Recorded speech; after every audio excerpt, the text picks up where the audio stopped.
لیکن اس جگہ کا عمل ہے توبہ۔ توبہ کا بڑا خوبصورت مطلب ہے، واپس آنے کو کہتے ہیں توبہ، واپس آ جاؤ۔ کیا خوبصورت لفظ، یا ایھا الذین آمنوا توبوا الی اللہ۔ اس کا جو عام مفہوم مطلب تو ہے کہ تم اپنے گناہوں کی معافی مانگو، یہ مفہوم، لیکن لفظ کا مطلب کیا ہے؟ لفظ توبہ یتوب، توبہ کا مطلب ہے لوٹ آنا۔ تو میں قربان جاؤں اللہ پہ، اللہ کہہ رہا ہے لوٹو اپنے اللہ کی طرف۔ اور لوٹ آنے میں انتظار کا معنی پایا جاتا ہے۔ آ جاؤ آ جاؤ، اس میں انتظار کا معنی نہیں ہے، اور لوٹ آؤ اس میں انتظار کا معنی ہے۔ آ بھی جاؤ لوٹ بھی آؤ، کیا مطلب؟ تیرے انتظار نہیں، آ جاؤ کب آؤ گے، اس میں انتظار کے معنی پر دلالت نہیں، اور لوٹ آؤ اس میں انتظار کا معنی پوشیدہ ہے۔ تو میں اس رب پہ قربان جاؤں جسے نہ میرے سجدوں کی ضرورت نہ میرے گناہوں کی پرواہ، وہ مجھے کہتا ہے لوٹ آؤ، اب کہاں؟ الی اللہ، اپنے رب کی طرف واپس آ جاؤ، واپس آ جاؤ۔ تو توبہ کیا ہے؟ اللہ کی طرف واپسی کا سفر ہے توبہ۔ تو یہ عرفات کا خاص عمل ہے کہ جب ہم یہاں سے جا رہے ہوں تو ہماری شکلیں بھی بدل چکی ہوں، اور ہمارے اخلاق بھی بدل چکے ہوں، اور ہمارا کردار بھی بدل چکا ہو۔ ایسا نہ ہو جس شکل کے ساتھ آئے اسی شکل کے ساتھ واپس چلے گئے، تو اپنے آپ پر ظلم کیا ہے، اپنے ساتھ دھوکہ کیا ہے، ساری زندگی اپنے نفس کی مانی، اب اللہ کی مان، اب اللہ کے رسول کی مان لو۔ کب تک کوئی جیے گا؟ کب تک کوئی جیے گا؟ اجل ہی نے چھوڑا نہ کسرا نہ دارا، اسی سے سکندر صفات بھی ہارا، فرق لے کے کیا کیا نہ حسرت سے دارا، پڑا رہ گیا سب یوں ہی ٹھاٹھ سارا، جگہ جی لگانے کی دنیا نہیں ہے، یہ عبرت کی جا ہے تماشا۔ تو اس لیے میں ابھی آپ کے سامنے انشاءاللہ خطبہ نبوی پڑھنے والا ہوں، لیکن دوبارہ یاد دہانی کے لیے میں نے رات والی بات کو دوبارہ دہرایا کہ ہم یہاں اللہ کی بارگاہ میں توبہ کرنے ہیں۔ توبہ کا مطلب یہ نہیں ہوتا کہ اب ہم سے گناہ نہیں ہوگا، ہو جائے گا، پھر بھی ہو جائے گا، لیکن جب ہو فوراً اللہ سے معافی مانگی جائے۔ کسی بندے پر زیادتی ہو جائے تو اس سے معافی مانگی جائے، اللہ اور بندے آپس میں تعلق ٹوٹ کمزور ہو تو اس پر معافی مانگی جائے۔ تو انشاءاللہ اللہ اپنے فضل و کرم سے ایک دن ضرور ایسا لائے گا کہ اللہ ہمیں پاکیزہ زندگی عطا فرمائے گا، گناہوں سے پاک فرمائے گا۔ تو اللہ کے رسول صلی اللہ تعالی علیہ وسلم نے نمازوں کے بعد پہلے آپ اپنے خیمے میں آ کر آرام کیا، پھر اس کے بعد آپ نے غسل فرمایا۔ گرمی بہت زیادہ تھی اور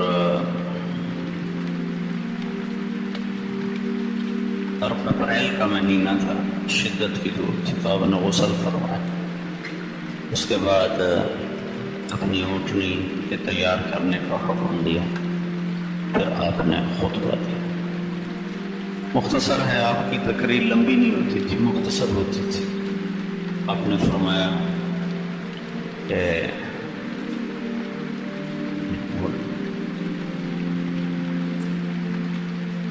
جب آپ خطبہ شروع کرنے لگے تو آپ اونٹنی کے رکاب ہوتے ہیں تو اس میں ایسے پاؤں تھے، تو ان پر آپ زور دے کر ایسے کھڑے ہو گئے، اونٹنی پر کھڑے ہو گئے، اونٹنی کے رکاب پر پاؤں رکھا اور کھڑے ہو گئے، اور کھڑے ہو کر آپ کے سامنے کوئی 1 لاکھ سے اوپر مجمع تھا، 1.25 لاکھ 1.5 لاکھ، اتنا تو کسی نے ہے نہیں، لیکن عام علماء اس کی جو تعداد بتاتے ہیں وہ 1 سے 1.25 لاکھ کے درمیان بتاتے ہیں، وہ 1.25 لاکھ کے قریب مجمع تھا صحابہ کا۔ تو آپ اونٹنی پر ایسے رکاب کے اوپر زور دے کر کھڑے ہوئے اور آپ نے یہ خطبہ دیا۔ پہلے میں اس سارے کا ترجمہ کر دیتا ہوں، پھر جو اس میں تفصیل کی چیزیں ہوں گی ان کی تفصیل بتا دوں گا۔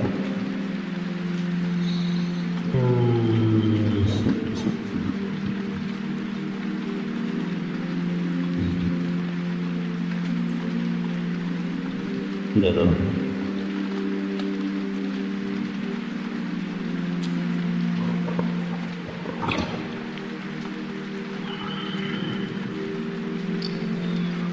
آپ نے اللہ تعالیٰ کی حمد و ثنا کے بعد ارشاد فرمایا، اے لوگو، تمہارے جان، مال، عزتیں ایک دوسرے کے لیے قابل احترام ہیں قیامت کے دن تک، جیسے آج کا دن قابل احترام ہے، جیسے آج کا شہر قابل احترام ہے، جیسے آج کا دن قابل احترام ہے، اور آج کا مہینہ۔ ان قریب تم اپنے اللہ سے ملنے والے ہو، اللہ تم سے تمہارے اعمال کے بارے میں پوچھے گا۔ میں نے تمہیں اللہ کا پیغام پہنچا دیا ہے، جس کے پاس امانت ہو وہ ضرور واپس کرے، امانت کو صاحب حق تک پہنچانا تمہارے ذمہ ہے۔ جاہلیت کے زمانے میں جتنی تمہاری لڑائیاں تھیں، آج وہ میرے قدموں تلے دفن ہوگی، اور میں ایک دوسرے کے قتل کو معاف کرتا ہوں۔ اور سب سے پہلے میں اپنے خاندان کا قتل، ربیعہ بن حارث بن عبد المطلب، جن کو حذیل نے قتل کیا تھا، میں اس کے خون کو معاف کرتا ہوں۔ اور سنو، آج سود میرے قدموں تلے دفن ہو گیا، تمہارے لیے اصل مال ہے، نہ ظلم کرو، نہ ظلم کیا جائے۔ اللہ نے فیصلہ کیا ہے کہ آج کے بعد سود حرام ہے، سود نہیں چلے گا۔ جتنا سود میرے چچا عباس بن عبد المطلب کا تھا، وہ آج میں ختم کرتا ہوں۔ اور سنو، شیطان اس بات سے تو مایوس ہو گیا ہے کہ وہ تمہیں پتھروں کے آگے جھکا سکے، تم میرے بعد پتھروں کے آگے تو نہیں جھکو گے، لیکن وہ تمہیں چھوٹی چھوٹی باتوں میں الجھا کر تمہیں آپس میں لڑا دے گا اور تمہیں دستوں گریباں کر دے گا۔ تو اپنے دین کی بھی حفاظت کرنا، عزت آبرو کو بھی بچانا۔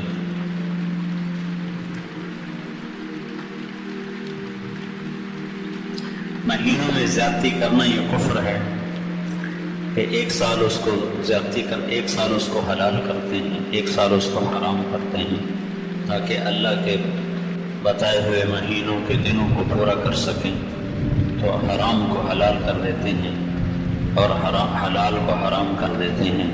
سنو، زمانہ اپنی اصل حیات کی طرف لوٹ چکا ہے، جیسے اللہ نے دن اور رات بنائے تھے۔ سال 12 مہینے کا ہے، اور اس میں 4 مہینے قابل احترام ہیں، ذوالقعدہ، ذوالحج، محرم اور رجب۔ اور آپ نے فرمایا، اے لوگو، غور سے سنو، اللہ سے ڈرو، اور میں تمہیں عورتوں کے بارے میں خاص طور پر وصیت کرتا ہوں کہ تمہارے پاس چل کر آتی ہیں، اپنے ذات کے لیے کچھ چیز کی مالک نہیں ہوتی، تم انہیں اللہ کے بول کے ساتھ حلال کرتے ہو، ان کی عزت کے مالک بنتے ہو، ان کا تم پر حق ہے، تمہارا ان پر حق ہے۔ تمہارا ان پر حق یہ ہے کہ یہ اپنے تمہارے بستر پر کسی ایسے آدمی کو بیٹھنے دیں جسے تم ناپسند کرتے ہو، اور یہ اپنی عزت کی میں خیانت نہ کریں اور بڑی برائی میں مبتلا نہ ہوں۔ اگر یہ عزت میں خیانت کریں تو اللہ نے تمہیں اجازت دی ہے، تم ان سے دوری اختیار کرو، ان کو سزا دو ایسی کہ جسم پہ نشان نہ پڑے۔ اگر یہ توبہ کر لیں تو تمہارے ذمہ ہے ان کو کھلانا بھی، پہنانا بھی اچھائی کے ساتھ۔ لوگوں، میں تمہارے درمیان 2 باتیں چھوڑ کے جا رہا ہوں، اگر انہیں پکڑ کے رکھو گے تو کبھی گمراہ نہ ہوگے۔ ایک میری کتاب ہے، ایک میری سنت ہے۔ لوگوں، سنو اور غور سے سنو، مسلمان کا بھائی ہے، کسی مسلمان کے لیے جائز نہیں ہے کہ کسی کے مال کو چھینے اور اس پر ڈاکہ مارے۔ سوائے خوشی سے کسی کے مال کو لینا ناجائز ہے، حرام ہے۔ اپنے اوپر ظلم نہ کرو، اور 3 چیزوں میں خیانت نہ کرنا۔ ایک، اپنے عمل کو اللہ کے لیے خالص رکھنا، اس میں ریاکاری شامل نہ کرنا۔ ایک، بادشاہوں کو نصیحت کرتے رہنا ان سے دنیاوی مفاد نہ اٹھانا، اور ایک اجتماعیت کو برقرار رکھنا، جڑ کے چلنا، مل کے چلنا، ٹکڑے ٹکڑے نہ ہونا، فرقوں میں جماعتوں میں نہ بٹ جانا۔ جو دنیا کو آگے رکھتا ہے تو اللہ تعالیٰ اس کی دنیا کو بکھیر کے رکھ دیتا ہے، اور مقدر کے سوا پا نہیں سکتا، اور جو آخرت کو آگے رکھتا ہے اللہ اس کے دل کو غنی کر دیتا ہے، اور اس کی دنیا اس کے سامنے ناک رگڑ کر اور جھک کر آتی ہے۔ اللہ اس بندے پر رحم کرے جو میری بات کو آگے پہنچائے، کہ بہت سے سننے والے پہنچانے والوں سے زیادہ سمجھدار ہوں گے۔ اے لوگو، اپنے ملازمین کے بارے میں تمہیں اللہ سے ڈراتا ہوں، تمہارے ملازمین کے بارے میں تمہیں اللہ سے ڈراتا ہوں۔ انہیں وہ کھلاؤ جو خود کھاتے ہو، وہ پہناؤ جو خود پہنتے ہو۔ اگر وہ کوئی غلط کام کریں اور تم چاہتے ہو ان کو سزا دینا، تو سزا نہ دینا، انہیں بیچ دینا، انہیں فارغ کر دینا، سزا نہ دینا، انہیں عذاب نہ دینا، انہیں ذلیل نہ کرنا، انہیں بے عزت نہ کرنا۔ میں تمہیں پڑوسی کے بارے میں بہت زیادہ نصیحت کرتا ہوں، اور آپ نے فرمایا اللہ نے حقدار کو حق دے دیا ہے، وارث کے لیے وصیت جائز نہیں ہے، بیٹا نکاح سے ہوتا ہے، زنا کا زانی کے لیے پتھر ہے، یعنی اس کو سنسار کرنا ہے۔ جو اپنے خاندان کے علاوہ کسی اور خاندان کی طرف اپنے آپ کو منسوب کرے گا تو اس پر اللہ کی لعنت ہے، فرشتوں کی لعنت ہے، اللہ اس کا کوئی عمل قبول نہ کرے گا۔ کسی سے کوئی چیز تم استعمال کے لیے مانگو تو واپس کرو، دودھ کے لیے جانور مانگو تو واپس کرو، قرضہ چڑھ جائے تو ادا کرو، ضمانت اٹھاؤ تو بھرنی پڑے گی۔ آپ نے ضمانت اٹھائی اور اگلے نے نہیں دیے تو پھر آپ کا دینا ذمہ ہوگی۔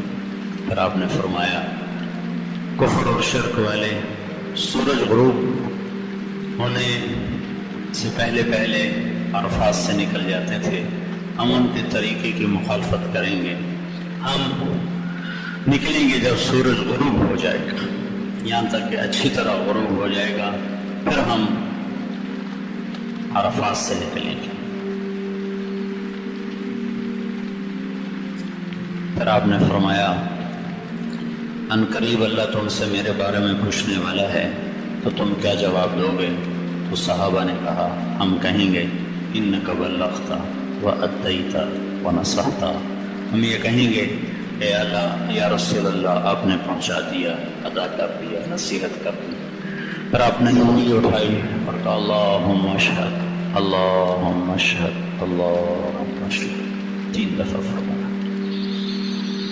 پھر آپ نے کہا لبیک اللہم لبیک انما الخیر خیر الآخرہ۔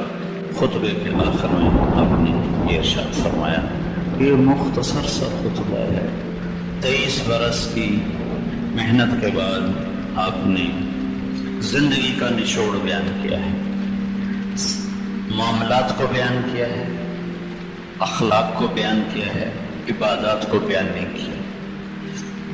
عبادات کے بارے میں خطبے میں کچھ نہیں ہے، اس سے پہلے یقیناً آپ نے سارا دین پہنچایا، لیکن جس چیز میں سب سے زیادہ امت نے مبتلا ہونا تھا، 100 میں 5 نمازی پائے جاتے ہیں اور پٹھانوں میں 100 میں 40-50 نمازی ہوتے، لیکن اخلاقیات سب کے صفر، معاملات سب کے صفر، اور بعض علاقوں میں عربوں میں 100% لوگ نماز۔ میں چاٹ گیا یہ ابھی فروری میں، تو میں نے پوچھا کتنے فیصد نمازی ہیں، تو وہ کہنے لگا ویسے تو 100% ہیں، احتیاطاً کہتا ہوں 99% نمازی ہوں گے چاٹ، ویسے تو 100% ہے، احتیاطاً کہتا ہوں 99% ہوں گے۔ تو مجھے بڑی حیرت ہوئی، اور واقعی میں نے دیکھا کہ جب نماز کا وقت ہوتا تھا تو ہر طرف نماز ہی نماز ہو رہی ہوتی تھی، اور بازاروں میں اور سڑکوں پر گلیوں میں صفیں بنی ہوتی تھی اور مسجدیں بھی بھری ہوتی تھی۔ تو عبادات کی فضا تو قائم ہے، اخلاقیات اور معاملات یہ مٹ چکے ہیں، بھول چکے ہیں، عرب و عجم بھلا چکے ہیں، پھر ایسا بھولے ہیں کہ بھولنا بھی بھلا چکے ہیں۔ تو سب سے زیادہ جس چیز میں ہم نے ہلاک ہونا تھا اس کو سب سے پہلے بیان کیا، تمہاری عزت ایک دوسرے پر واجب اور فرض، تمہارے مال ایک دوسرے کے لیے حرام ہے، تمہارے خون ایک دوسرے پر حرام ہے، ایک دوسرے کا خون نہ بہانا، ایک دوسرے کے مال نہ لوٹنا، ایک دوسرے کی پگڑی نہ اچھالنا۔ پھر ان تین چیزوں میں مال کا لوٹنا بھی موجود ہے اور جانوں کا لوٹنا بھی موجود ہے، لیکن جو سب سے زیادہ جس چیز کو لوٹا جا رہا ہے وہ عزتوں کو لوٹا جا رہا ہے، اور پگڑیوں کا اچھلنا اور لوگوں کو بات بات پر بے عزت کرنا اور ذلیل کرنا اور نیکیوں میں سے بھی عیب نکالنا۔ ایک آدمی میں 100 خوبیاں، ایک عورت میں 100 خوبیاں اور ایک کمی ہے، تو فضا ایسی بن چکی ہے کہ 100 خوبیاں نہیں دیکھتے، اس ایک کمی کو اچھالتے ہیں، ایک کمی، وہ بھی کوئی انسان ہے، وہ بھی کوئی عورت ہے، وہ بھی کوئی مرد ہے، وہ بھی کوئی بندہ ہے، اور اس کی ایک کمی کو پکڑ کر اس کی 100 کمیوں کو ختم کر دیتی۔ تو اللہ کے نبی نے اس جملے کو، یہی خطبہ آپ نے تینوں دن دہرایا، اور سب سے پہلا جو شروع کیا، تینوں دن یہاں سے شروع کیا، لوگوں ایک دوسرے کی عزتوں کے محافظ بننا، ایک دوسرے کے مال کے محافظ بننا، ایک دوسرے کی جان کے محافظ بننا۔ مال اور جان کے ڈاکے ڈالنے والے تھوڑے لوگ ہیں، لیکن عزتوں کو اچھالنے والا سارا ہی مجمع ہے۔ لاکھ کروڑ میں بھی کوئی ایک ایسا نظر نہیں آتا جو کسی کی بے اکرامی کے بول پر چپ ہو جائے، سننے سے انکار کر دے۔ مزہ لیتی ہیں عورتیں بھی مرد بھی، لوگوں کے عیب آپس میں بول کر مزہ لیتے ہیں، مزہ لیتے ہیں۔ اس سے بھی اگلا درجہ ہو چکا ہے کہ آپس میں لڑاتے ہیں، ایک دوسرے کو، عزیزوں کو اور اقارب کو آپس میں لڑا کر مزہ لیتے ہیں۔ اور اللہ کے نبی کا فرمان ہے، جو لوگوں کو آپس میں لڑاتے ہیں وہ اللہ کی نظر میں ایسے حقیر ہیں جیسے تمہاری نظر میں پاخانہ حقیر ہوتا ہے۔ اور سب سے زیادہ جو عزت پہ چھلتی ہے وہ زبان سے وہ چھلتی ہے، سب سے زیادہ۔ جتنی زبان کے ذریعے سے عزت اچھل رہی ہے اور پگڑیاں اچھل رہی ہیں، اور جتنا زبان کے ذریعے سے لوگوں کو بے عزت کیا جا رہا ہے، اتنا کسی چیز سے بھی نہیں کیا جا رہا ہے۔ اور اللہ کے نبی نے فرمایا، ابو ذر تمہیں 2 عمل بتاؤں، کرنے میں آسان، اجر میں عظیم، اور اس ذات کی قسم جو میری جان کا مالک ہے، قیامت کے دن کوئی آدمی ایسا عمل اللہ کو دکھا نہ سکے گا۔ تو ان کا یا رسول اللہ وہ کیا؟ تو آپ نے فرمایا، یہ زبان کی حفاظت اور اچھے اخلاق، ایک زبان کی حفاظت اور اچھے اخلاق۔ تو میرے نبی کا 3 دن مسلسل پیغام ہے۔ پہلے دن کہ اپنی عزتوں کی حفاظت کرو، ایک دوسرے کی عزت کی حفاظت، جان کی حفاظت کرو، مال کی حفاظت کرو، آبرو کی حفاظت کرو۔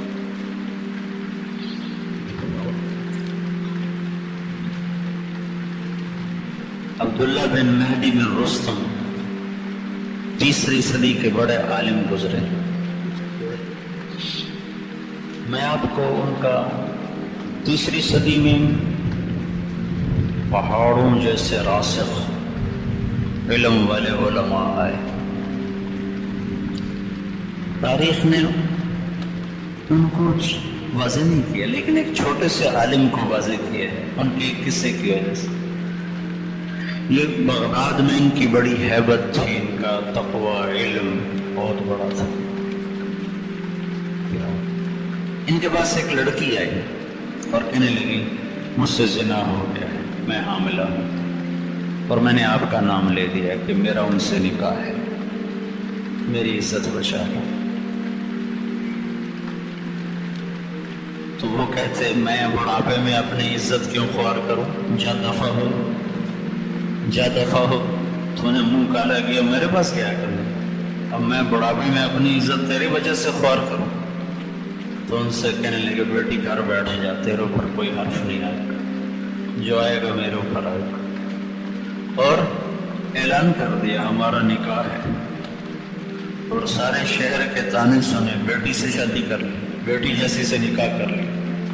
بڑھاپے میں عشق یاد آیا اور ان کی عزت کو داغ لگ گیا، لیکن اس بچی کی عزت انہوں نے بچائی۔ بچہ پیدا ہوا، خوشی منائی، مٹھائیاں تقسیم کی، اور بیٹھ کے مبارک قبول کی، اس بچے کا وظیفہ مقرر کیا۔ پھر اس کے بعد اعلان کیا بھائی ہم نے طلاق دی، آنا جانا تو تھا نہیں، تو خطرہ ہوا کہیں راز نہ کھل جائے، تو اعلان کر دیا بھائی ہم نے طلاق دے دی، اور اس بچے کا وظیفہ مقرر کر دیا۔ 2 سال وہ بچہ زندہ رہا اور اس کا انتقال ہو گیا۔ 2 دینار اس کا ماہانہ وظیفہ تھا۔ 2 سال کے بعد وہ بچی آئی اور وہ 24 دینار واپس کیے کہ آپ نے میری عزت بچا لی، میرے لیے یہی کافی ہے، یہ آپ کی امانت میں آپ کو واپس کرنے آئے، اور بیٹی اپنے پاس رکھو، تیرے لیے بھی حلال ہے۔ تو وہ شخص تھوڑی دیر کے لیے بے عزت ہوا اور 1000 سال بعد وہ زندہ ہے، اور عرفات کے میدان میں اس کا اچھے نام سے ذکر کیا جا رہا ہے، اور البدایہ والنہایہ جیسی عظیم کتاب میں وہ انہوں نے جگہ بنائی اس واقعہ کی وجہ سے، اپنے علم، زہد، تقوی کی وجہ سے نہیں، کسی کی عزت کو بچائیں، اپنی عزت کو داؤ پہ لگا کر کسی کی بچی کی عزت کو بچانے پر وہ آج بھی تاریخ میں زندہ، اور آج بھی زندہ ہیں کہ ان کا تذکرہ آپ سن رہے ہیں۔ نہ میں ان کے علم کی وجہ سے یہ بات بتائی ہے، نہ ان کے زہد و تقوی کی وجہ سے۔ تو بھائیوں، ایک دوسرے کی عزتوں کے محافظ بنو، اور خاص طور پر اپنی زبان پہ قابو کرو۔ پھر آپ نے ارشاد فرمایا کہ میں نے قتل و غارت سارے مٹا دیے ہیں، ایک دوسرے کے خون کے پیسے نہ بننا، ایک دوسرے کے ساتھ دشمنیاں مول نہ لینا، پہلے اپنے خون کو معاف کیا، اپنے خاندان کے خون کو معاف کیا، اور معاف کرنے کا اس حد تک آپ نے مظاہرہ فرمایا ہے کہ چچا کا قاتل وحشی آیا، توبہ کی آپ نے معاف فرمایا، بیٹی پر حملہ کرنے والا حبار بن اسود آیا، توبہ کی آپ نے معاف کیا۔ پھر آپ نے سود کو حرام قرار دیا، پہلے اس کی حرمت آ چکی تھی، لیکن معاملات سے آہستہ آہستہ نکلا جاتا ہے، تو آپ نے فرمایا آج کے بعد سود میرے قدموں تلے دفن ہوگی۔ اتنی ہی حیرت کی بات ہے کہ آج کا بڑا تاجر کہتا ہے سود کے بغیر تو انڈسٹری نہیں چلتی، سود کے بغیر تو بڑے کام نہیں چلتے، سود کے بغیر تو کاروبار نہیں چلتا ہے۔ کتنی دلیری کی بات ہے کہ اللہ سے ٹکر لی ہوئی ہے، اللہ کے رسول سے ٹکر لی ہوئی ہے، جیسے اللہ کی جہنم بجھا دی گئی ہے، اور جنت کو آگ لگا دی گئی ہے، اور قبر کو فرنشڈ کر لیا گیا ہے، اور منکر نکیر کو بھگا دیا گیا ہے، اور آگے کوئی پوچھنے والا نہیں، کوئی سوال کرنے والا نہیں۔ اتنا بڑا اعلان کہ سود میرے قدموں تلے دفن ہو گیا، اور میں سب سے پہلے اپنے چچا کا سود ختم کرتا ہوں۔ اس پر حضرت عباس نے کہا میرے بھتیجے نے میرا سود معاف کیا ہے، میں اپنے اصل کو بھی معاف کرتا ہوں۔ اللہ نے اس کے بدلے میں ان کے خاندان کو، ان کی اولاد کو، حضرت عباس کے پڑپوتے کو سے لے کر حکومت چلائی، اور 525 سال حضرت عباس کی اولاد نے حکومت کی۔ علماء فرماتے ہیں یہ اس کی برکت تھی، سود اللہ کے نبی نے چھڑوایا، اور اصل حضرت عباس نے چھوڑ دیا، اصل بھی چھوڑ دو۔ تو بھائیو، ہم مال کے پجاری نہیں ہیں، پیسے کے پجاری نہیں ہیں، ہم انڈسٹری کے پجاری نہیں ہیں کہ ہمارا بہت بڑا کاروبار ہے، ہم بینکوں سے نہ کریں تو کاروبار کیسے چلائیں؟ چھوٹا کر لو، تھوڑا کر لو، زیادہ نہ کرو، تھوڑا کر لو۔ کیسے ٹکر لے سکتے ہیں اللہ اس کے رسول کے اس فرمان سے کہ موضوع سود آج کے بعد میں نے اتار کے پھینک دیا، ختم کر دیا، میرے قدموں تلے ڈال دیا گیا، اور اللہ نے فیصلہ کر دیا ہے کہ آج کے بعد کوئی سود نہیں ہوگا، آج کے بعد کوئی سود نہیں ہوگا۔ تو بھائیو، اللہ کے قرآن میں 2 آدمیوں کا عذاب سب سے خوفناک بتایا گیا ہے. 2 آدمی ایسے ہیں جن کو جہنم میں سب سے خوفناک عذاب ہونے والا ہے. ایک ناحق قتل کرنے والا اور ایک سود کھانے والا. یہ 2 آدمی سب سے خوفناک عذاب کا شکار ہونے والے ہیں. تو اللہ کے نبی کا عرفات کے میدان میں یہ اعلان ہے، سود ظلم و ستم کی بنیاد ہے، سود حرص و حوث کی بنیاد ہے. اسلام سخاوت کا مذہب دیتا ہے، اسلام سخاوت کا دین ہے، یہ حرص و حوث کا دین نہیں ہے. تو بھائیو، اگر کوئی بھائی سود میں پھنسا ہوا ہے تو اللہ سے توبہ کرے اور اس سے نکلنے کی کوشش کر.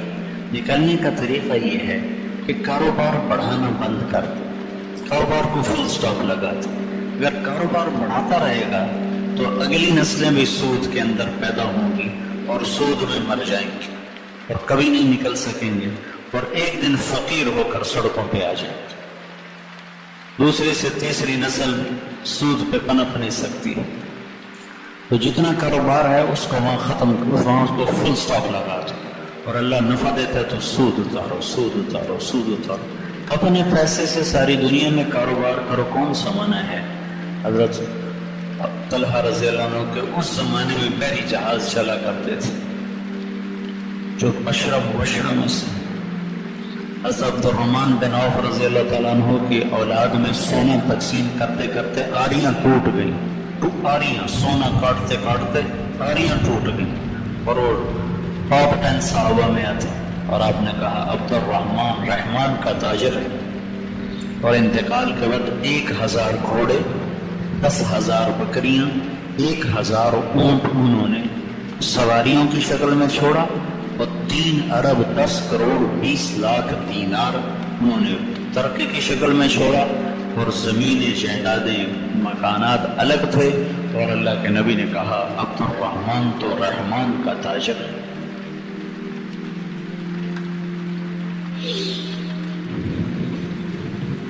پھر آپ نے عورتوں کے بارے میں ارشاد فرمایا کہ عورتوں کے بارے میں اللہ سے ڈرو، یہ کمزور ہیں اور یہ ماں کی شکل میں ہوں. تو اللہ کے نبی، میں نے باپ کو وہاں بتائی تھی، عزیزہ میں روایت بتائی تھی کہ اللہ کے نبی نے فرمایا کاش میری ماں زندہ ہوتی تو میں اس کی ایسی خدمت کرتا کہ میں عشاء کے مصلی پر ہوتا اور میں سورۃ فاتحہ شروع کر چکا ہوتا اور ادھر سے میری ماں مجھے پکارتی بیٹا محمد، تو میں ماں کی خاطر نماز توڑ دیتا اور میں کہتا لبیک اماں جان، میں حاضر ہوں. عورت ماں کی شکل میں ہو تو اللہ نے اس میں یہ مقام رکھا. یہ بیوی کی شکل میں ہو تو اللہ تعالیٰ فرماتے ہیں بہترین مسلمان وہ ہے. اللہ کے نبی فرماتے ہیں بہترین مسلمان وہ ہے جو بیوی سے اچھا سلوک کرتا ہو. اور آپ نے فرمایا قیامت کے دن سب سے زیادہ میرے قریب کون ہوگا؟ سب سے زیادہ میرے قریب وہ ہوگا جس کے اخلاق اچھے ہوں گے اور جس کا بیویوں کے ساتھ اچھا سلوک ہوگا. جو بیوی سے اچھا سلوک کرتا ہو اور جس کے اخلاق اچھے ہوں، یہ قیامت کے دن سب سے زیادہ میرے قریب ہوگا. یہ بہن کے روپ میں ہو تو اللہ کے نبی کا فرمان ہے اللہ نے جس کو 2 بہنیں دی اور اس نے ان کا حق ادا کیا اور ان کی شادی کی اور ان کا حق نہ رکھا. ہمارے 4 صوبوں میں سرحد، پنجاب، بلوچستان، سندھ میں بیٹیوں کو، بہنوں کو حصہ دینے کا کوئی دستور نہیں ہے. نہ کوئی دیندار دیتا ہے، نہ کوئی دین دیتا ہے، نہ کوئی نمازی دیتا ہے، نہ کوئی حاجی دیتا ہے. سارا حصہ بیٹے لے لیتے. اور بہنوں کو صرف کیا دیا جاتا ہے؟ جو شادی پہ سامان دے دیا بس وہ دے دیا، باقی سارا بیٹوں کے لیے ہے. یہ ظلم عظیم ہے، یہ بہت بڑی چوری ہے، بہت بڑا ڈاکہ ہے. یہ اللہ کا حق کھانے والے لوگ ہیں. اللہ تعالیٰ نے وراثت کا پورے 2 رکوع وراثت کے لیے اتارے اور قرآن کو عورتوں کے حقوق سے بھرا اور اس کو ظلم عظیم قرار دیا گیا کہ کوئی آدمی اپنی بیٹی کو حصہ نہ دے یا اپنی بہنوں کو حصہ نہ دے. یہ ظلم و ستم ہے، یہ جرم عظیم ہے. سارا رزق حرام ہو جاتا ہے، ساری کمائی حرام ہو جاتی ہے.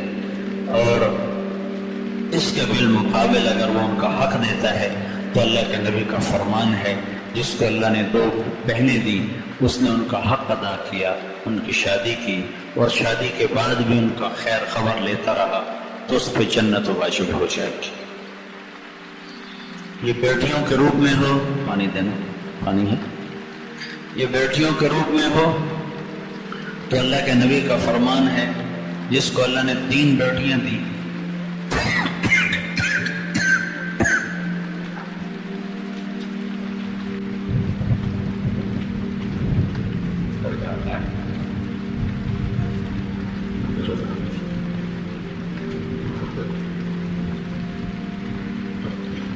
جس کو اللہ نے 3 بیٹیاں دی، اس نے ان کی تربیت اور پرورش کی، شادی کی، تو وہ جنت میں چلا جائے گا۔ ایک صحابی نے کہا 2 ہوں تو پھر، آپ نے کہا 2 کی بھی کرے گا تو جنت میں جائے گا، کہ 1 ہو تو کیا ہے؟ آپ نے کہا 1 کی شادی بھی کر دے تو جنت میں میرا ساتھ ہے۔ 10 بیٹوں کی شادی کرے جنت کا وعدہ نہیں، 1 بیٹی کی شادی کر دے جنت کا وعدہ ہے۔ آپ نے اپنی 4 بیٹیوں کو رخصت فرمایا۔ تو یہاں کمال درجے کی بات اللہ کے نبی نے فرمائی ہے کہ میں تمہیں عورتوں کے بارے میں وصیت کرتا ہوں، اگر ان سے خطا ہو جائے، ان کے ذمہ ہے تمہاری اطاعت کرنا، تمہارے حق کی حفاظت کرنا، اور اپنی عزت میں خیانت نہ کرنا۔ اگر ان سے یہ خطا ہو جائے، آخری درجے کی خطا، ہمارے پاکستان میں شک کی بنیاد پہ ذبح کر دیتے، شک کی بنیاد پہ قتل، خود ماں باپ لڑکیوں کو قتل کر دیتے۔ بیٹا زنا کرتا رہے، پردہ ڈالتے رہتے، بیٹا زانی ہو، پردے ڈالتے رہتے، بچی سے کچھ ہو جائے ذبح کر دیتے۔ چاروں طرف بکھرے ہوئے ظلم و ستم کے واقعات ہیں۔ شادی کر کے بھی بچے لڑکے زنا کرتے ہیں، کوئی پرواہ نہیں کرتے، اور بیٹی سے ذرا سی خطا ہو جائے تو اس کو زندہ دفن کر دیتے۔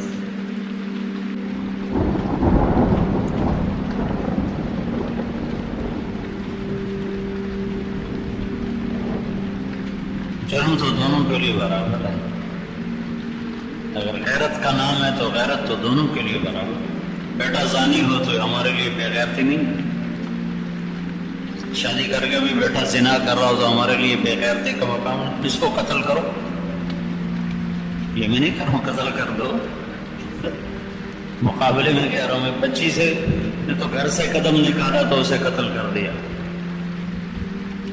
اور بیٹا ساری زندگی منہ کالا کرتا رہا تو کچھ نہیں۔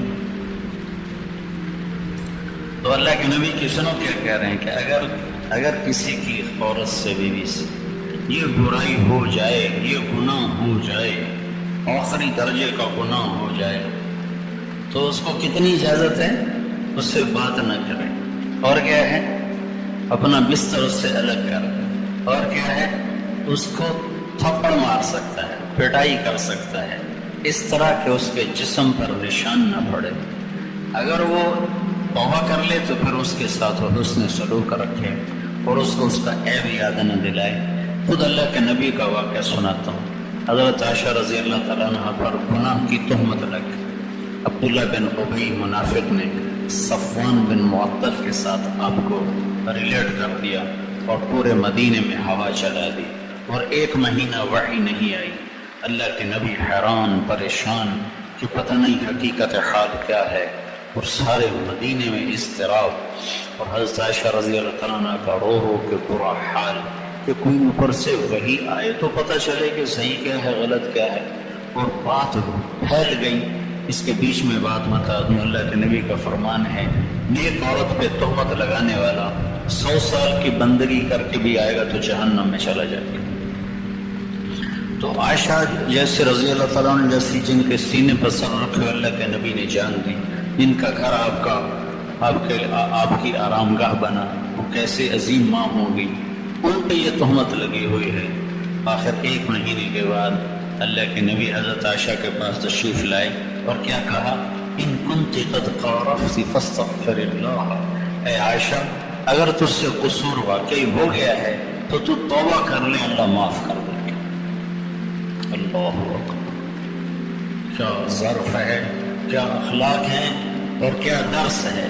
اور اگر تو پاک دامن ہے تو اللہ انشاءاللہ ضرور تیرے بارے میں گواہی دے گا. تو حضرت عائشہ رضی اللہ عنہ 3 دن سے تو کھایا کچھ نہیں تھا، رو رہی تھی، تو ایک دم آنسو خشک کے اٹھ کے بیٹھے اور کہنے لگی اگر میں کہنے لگی ابو بکر صدیق سے کہنے لگی ابا تم میری گواہی دے. تو وہ اللہ کے نبی کے روب میں چپ، بھولے ہی نہیں. کہا اماں تو میری گواہی دے، وہ بھی اللہ کے نبی کے عبد میں چپ، بھولے ہی نہیں. تو عائشہ فرمانے لگی اگر سچ کہوں تو آپ لوگ مانو گے نہیں، اور جھوٹ کہوں تو اپنے آپ کو خود داغدار کروں. میرا کس